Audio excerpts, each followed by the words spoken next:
Nanumpa na kagabi sa harapan ni Pangulong Ferdinand Marcos Jr. ang mga opisyal ng Armed Forces of the Philippines na na-promote sa kanilang pwesto.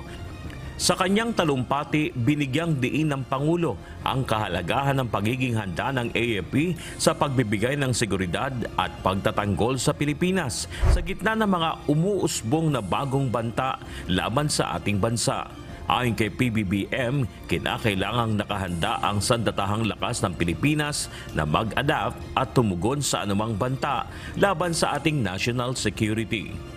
As the new leaders of our AFP, you are expected to help ensure that the armed forces will be more agile, flexible, and responsive to better address emerging issues confronting our nation. We must be ready.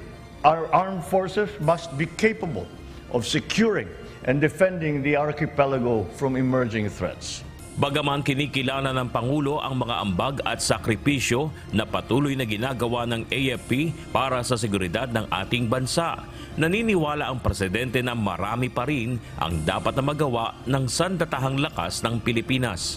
Kaugnay nito, tiniyak ng Pangulo ang buong suporta sa hanay ng mga sundalo upang masiguro ang pagpapanatili ng kapayapaan sa ating bansa.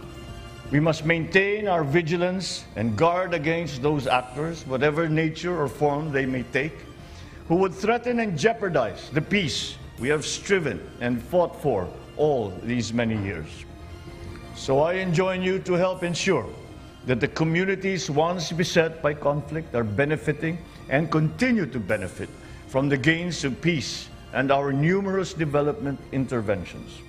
Kumpiyansa naman si Pangulong Ferdinand Marcos Jr. na magagampanan ng mga bagong promote na AFP officials ang kanilang mga trabaho ng may buong integridad, katapatan at pagiging profesional na pangunahing katangian ng mga sundalong naglilingkod para sa bayan.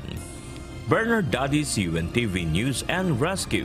Diyos ang aming sandigan, serbisyo publiko ang aming pinahahalagahan.